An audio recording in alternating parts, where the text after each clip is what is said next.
I'm Susan Gall from FactCite. Here's my picture with Kwame Alexander at the Virginia School Library Conference.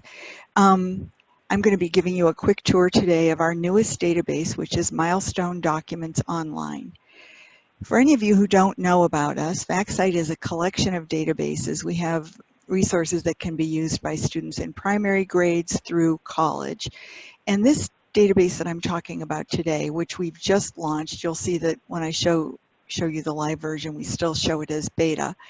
It includes 1,500 primary source documents with analysis and commentary. It's a high school, academic, and public library resource. Any place where students are using or people are interested in accessing primary sources. There are more than 1,500 primary sources included in the database. They were curated by subject matter experts. There's analysis and context, U.S. and world history covered from ancient times to the present, and the interface is really easy to use, which you'll see in just a second.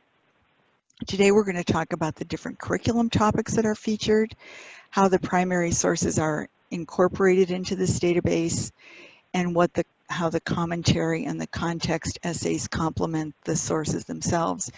And finally, there are study resources that can be used by teachers. If you're working with AP history teachers, college professors, there are study resources that go along with many of the documents that can help inform assignments and also classroom discussion. FactCite features audio read-along for the documents, clean screen designs to maximize readability. We have citations included in every article. We have the ability to add to ClassLink, Google Classroom, etc. And we're integrated with Noodle Tools. That's a resource that's heavily used in high school. So if any of you are high school librarians, you may be familiar with that. And now I'm going to switch. This is my final screen, so I'm going to switch to my live FactCite screen so we can take a look at the database itself. And let me find that. Let's see, where is it?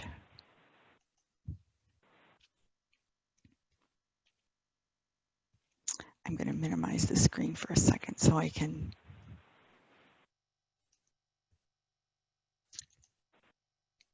Here we go. All right, I will now share this screen. Okay, so if any of you would like to come back and explore this a little bit further after we finish the webinar today, you can go to factcite.com, that's FACTCITE.com, and use the username Wills, all lowercase, and the password member. That will be an open access for Milestone documents through the end of August. And you can also contact Sarah, or you can contact me if you want more information about that. These are the other databases that we have in FactCite. I'm not going to talk about those today, but if any of you are interested in learning more about the other resources, don't hesitate to get in touch. So if we click on the Milestone Documents icon, I mentioned to you before, we have the beta listing at the top. This is the way that the documents are displayed. And just for purposes of our discussion today, I'm going to take a look at African American history.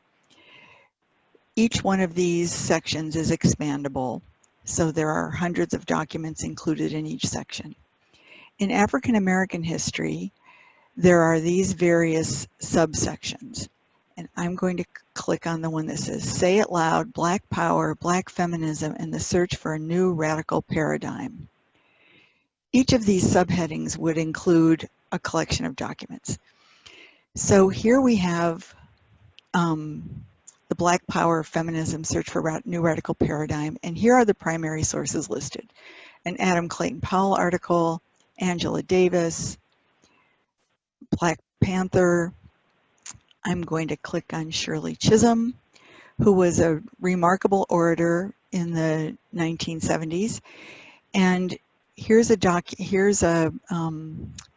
by her. It's entitled The Black Woman in Contemporary America.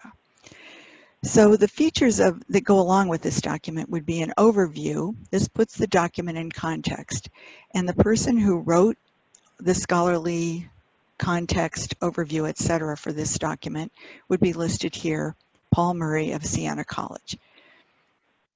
The overview article will give us some context.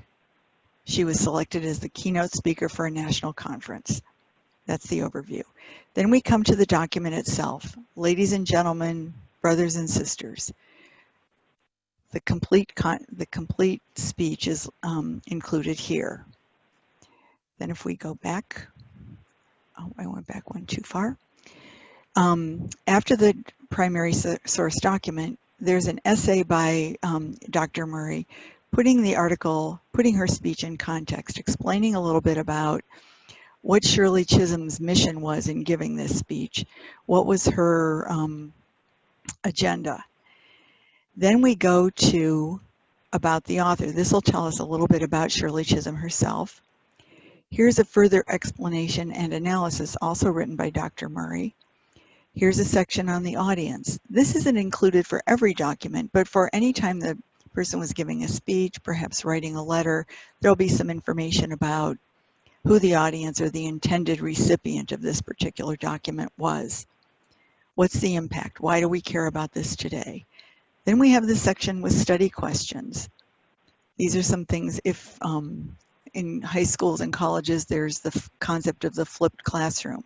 So students can have been assigned to read the document and then perhaps come to class prepared to participate in a discussion on some of these topics.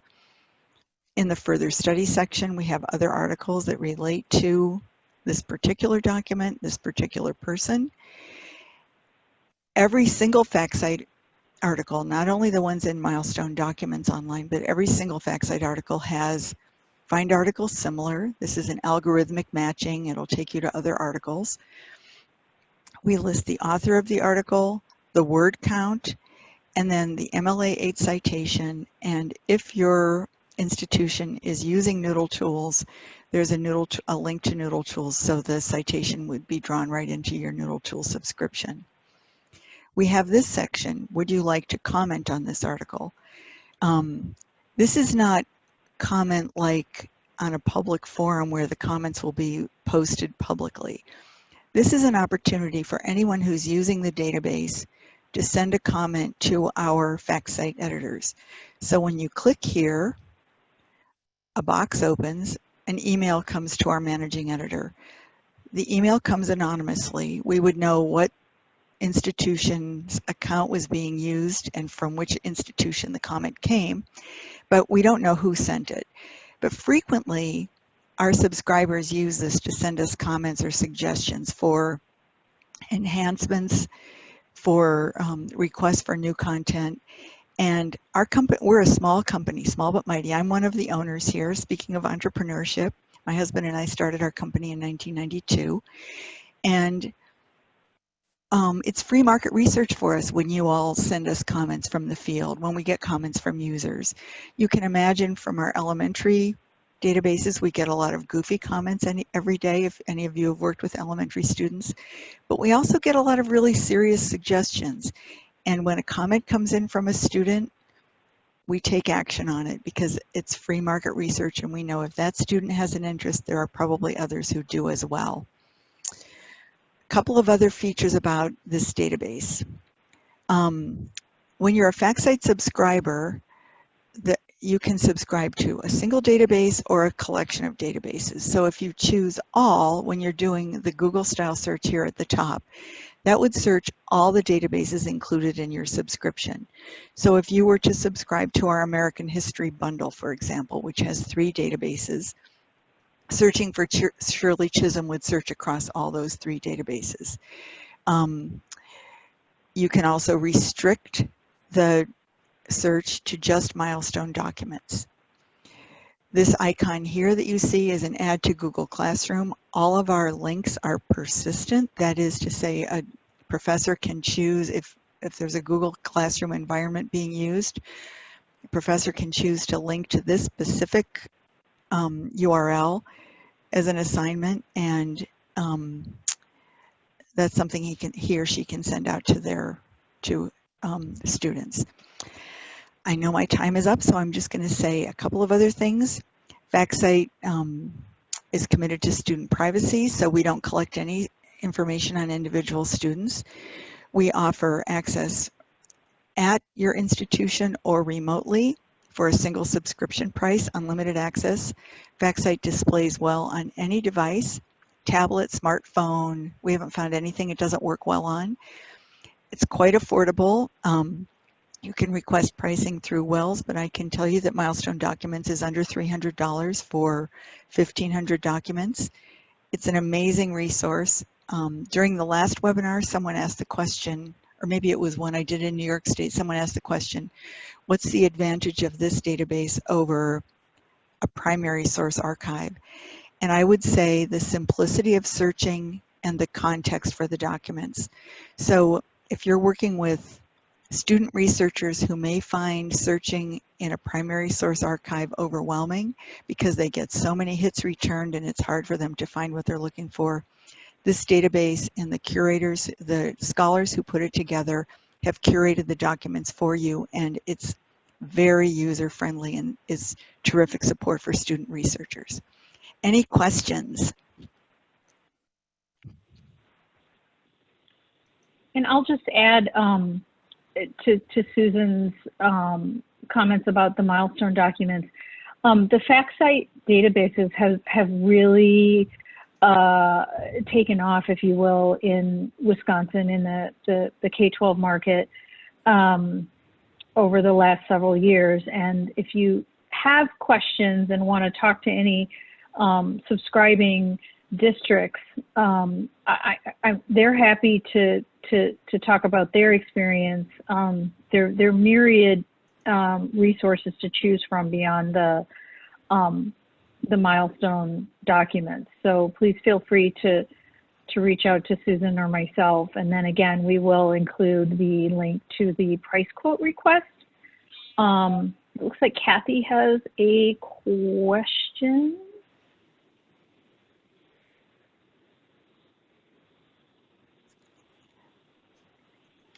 I'm not seeing the question. Are you going to read it to me, Sarah, or? She raised her hand, and then there's, Kathy, can you type the question, or?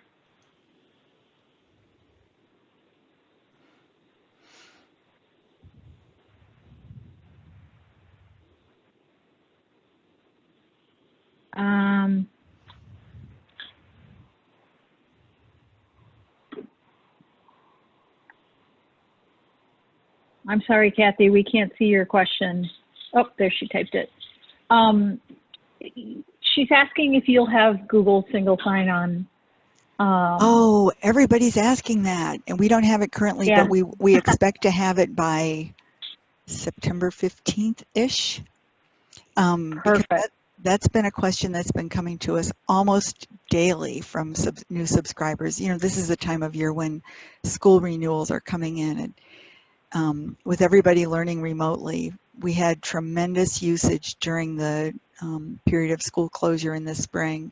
We're gearing up for that this fall again, and we're currently, we have single sign-on through ClassLink, but the Google one has been requested so frequently this summer that we've got our tech people working on it right now. Thank you so much for that. And you're welcome to request a trial anytime.